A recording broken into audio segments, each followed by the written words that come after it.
মুখ্যমন্ত্ৰী বিহু উপহাৰ গামোচা হাতত লৈ ভাইৰেল হোৱা চোৰ চিদা দাস এইবাৰ নিজে ভাইৰেল হ'ল। এইবাৰ তেওঁ চোৰ কৰি ভাইৰেল হোৱা নহয়, ভাইৰেল হ'ল গাঁৱৰ গাঁওবুঢ়াৰ ঘৰত আক্ৰমণ চলাই। লখিমপুৰৰ চোৰৰ ফটো ভাইৰেল হোৱাৰ পিছত উগ্ৰমূৰ্তিৰ ৰূপ ধাৰণ। মুখ্যমন্ত্ৰীৰ বিহুৰ উপহাৰ পোৱা চোৰ চিদা দাসে গাঁওবুঢ়াৰ ঘৰত চলালে আক্ৰমণ। নিশা পানীগাঁও আৰক্ষীয়ে গাঁওবুঢ়াক দিবলগীয়া হ'ল নিৰাপত্তা। ইতিমধ্যে কেইবাটাও চুৰিৰ গোচৰত অভিযুক্ত চিদা দাসক গামোচা উপহাৰ দি গাঁওবুঢ়াই ফটো আপলোড কৰিছিল সামাজিক মাধ্যমত। তাৰ পাছতেই সংবাদ মাধ্যমৰ শিৰোনামা হোৱা খঙতে গাঁওবুঢ়াৰ ঘৰত আক্ৰমণ চলায়।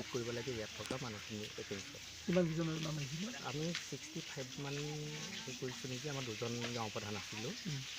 তাৰ সেইদৰে আমি সেই তালিকাখনৰ ভিত্তিতেহে আমি গামোচাখিনি বা উপহাৰখিনি ডিষ্ট্ৰিবিউট কৰিছিলোঁ আৰু ফোনৰ নাম্বাৰ ওপৰত। কিন্তু এই লিষ্টখন ক'ৰ পৰা আহিছে আমিবোৰ অৱগত নহয় আৰু আমাৰ চাৰ্কুল অফিচাৰসকলেও নাজানে যে ক'ৰ পৰা আহিছে, কিন্তু তেখেতলোকৰ গভৰ্ণমেণ্টৰ এটা বস্তু আহিছে আমাক দিছে। কি ধৰণে নিৰ্দেশনা দিছিলে নিৰ্দেশনা কি আছিলে? নিৰ্দেশনা মানে সেইটো আমাৰ উপহাৰটো ডিষ্ট্ৰিবিউট কৰিব লাগে, যিসকল ছ'চিয়েল ৱৰ্কাৰ, যিসকল সমাজসেৱিক বা যিসকল শিক্ষক অশিক্ষিত তেনেকুৱা কোনো আছিলে, সেই তেনেকুৱা আমি সেই লিষ্টখন তেনেকুৱা ধৰণে লিষ্ট পাইছিলোঁ। উপহাৰটো দিয়াৰ পিছত তেওঁ গ্ৰহণ কৰিলে। মই যেতিয়া উপহাৰটো দিব যাওঁ তেতিয়া তেওঁ ফোন কৰিছোঁ, ফোনত কৰি তেতিয়া সিদ্ধাৰ্থ দাস বুলি আছিলে নামটো। ফোনৰ নাম্বাৰটো মই মাৰি চালোঁ, কেইবাদিনো মাৰিছোঁ, পোৱা নাই। তাৰ সেইদিনা মাৰি ফটককৈ পাই গ'লোঁ যে হয় সিদ্ধাৰ্থ দাসৰ ঘৰ। তাৰপিছত মই তেখেতৰ উপহাৰটো দিয়া আগতেই তেখেতে ইতিমধ্যে বোলে উপহাৰ এটা যে তেখেতৰ ঘৰত আহি তেখেতৰ নাম্বাৰ আহিছে তেওঁ আগতেই গম পাইছোঁ। তাৰপিছত মই সেই উপহাৰটো তেখেতৰ ঘৰত দিছিলোঁ। দিয়াৰ পাছতেই কালি যেতিয়া নিউজ এটা ওলালে, ইয়াৰ পিছত আপুনি ফটোকপি ফটোকপি মই মাৰিছোঁ, ফটোকপি এটা এনেকৈ ওলাইছে সেইটো মই অৱগত নহয়।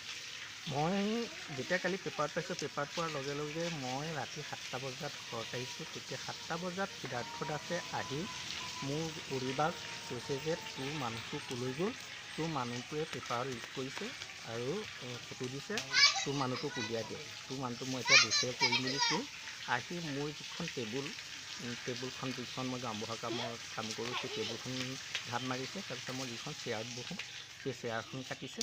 তাৰপাছতে মোৰ যিখিনি মানুহ আহি মোৰ লগত আলোচনা কৰে, চেয়াৰ অলপ চকী আছিলে, চকীখিনি আৰু টুল আছিলে সেইখিনি কাটিছে। কটাৰ পাছত ভিতৰত আকৌ গৈ কিনে মোৰ মানুহজনীৰ লগত কৈছে যে মানুহটো গিৰক উলিয়াই দিয়া। মোৰ মানুহগৰাকীয়ে তেতিয়াই কৈছে যে মোৰ মানুহজনে চৰকাৰী নিৰ্দেশত যিটো আছে সেইটোহে কৰিছে, যদি তোৰ কোনোবাই কিবা হৈছে তই সেইটো নিজেই বিচাৰ্য কৰ, কিন্তু মানুহটোৰ ওপৰত তই কিয় ইমান আক্ষেপ লৈছ। তেতিয়া আহি মোৰ এই টিভি এণ্টেনাডাল কাটিছে। এই টিভি এণ্টেনাডাল কটাৰ পাছত মই লগত আমাৰ চি অ' ছাৰলৈ ফোন কৰিছোঁ, আমাৰ পাটনগা থানালৈ ফোন কৰিছোঁ। তেখেতলোকে আহিছে, তেখেতলোকে তেতিয়া মোক সিদ্ধাৰ্থ দাস মোৰ ঘৰৰ কাষৰেই ঘৰ। তাৰপিছত পুলিচ আহিলে, পুলিচে তেখেতলোকক বিচাৰিলে, নাপালে, নোপোৱাৰ কাৰণে মোৰ বস্তুখিনি ইনভেষ্টিগেশ্যন কৰিলে। কৰাৰ পাছত তেখেতে মোক ক'লে যে আপুনি এখন থানালৈ আহক, এজাহাৰ দিয়ে। তাত তেখেত আমাৰ ছাৰ গুচি গ'ল। যোৱাৰ পাছতে মই যাব ওলাওঁতে আকৌ তেখেতে দীঘল অস্ত্ৰ লৈ তই মোক কেলৈ দিলি বুলি কৈ আকৌ আহি মোক কাটিবলৈ ধৰিলে। ধৰাৰ পিছত আমাৰ মানুহজনীয়ে ক'লে তই বাৰে বাৰে কিয় আহি আছোঁ। তেতিয়াই গৈ মোৰ লাইটৰ যিটো লাইট আছিলে লাইটৰ ৱাৰডাল কাটিছে।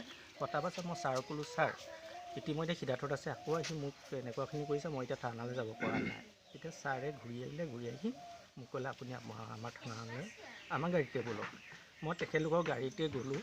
তেখেতলোকৰ গাড়ীত গৈ 9টা বজাত থানাত পাইছোঁগৈ। মই এজাহাৰ লিখিছোঁ।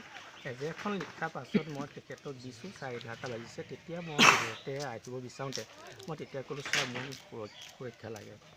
তেতিয়া ছাৰে লগত তেখেতে মোক কি কৰিছে, VDP পাৰ্টিলৈ ফোন কৰিছে যে আমি গৈ আছোঁ, আপোনালোকে গাঁওবুঢ়াজনক অলপ সুৰক্ষা দিয়ক। ইতিমধ্যে মোৰ ঘৰ আহি পাইছোঁ, আমাৰ VDP পাৰ্টি মোৰ পদূলিমুখত বহি আছে। 4:00 হৈছে, মই ঘৰত আহি সোমাই মই তেখেতলোকৰ কাৰণে একাপ চাহ ব্যৱস্থা কৰিবলৈ লওঁতে ইফালৰ পৰা VDP পাৰ্টিসকলৰ গালৈ শিলগুটি নিক্ষেপ কৰিছে।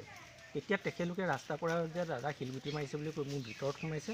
ভিতৰত সোমোৱাৰ লগে লগে ইফালৰ পৰা মোৰ ঘৰত শিলগুটি মাৰিছে। তাৰপৰা ইটোৰ পৰা গৈ ইটো ছাইডে গৈ আকৌ মোৰ দাদাৰ ঘৰত শিলগুটি মাৰিছে। গতিকে মোৰ এটাই সুৰক্ষা লাগে, মই গামোচাখন সিদ্ধাৰ্থ দাসত দিছিলোঁ। গতিকে সেই গামোচাখনক লৈ আজি মোৰ জীয়াই থকা এটা অকণমান অসুবিধা হৈ পৰিছে। গতিকে মই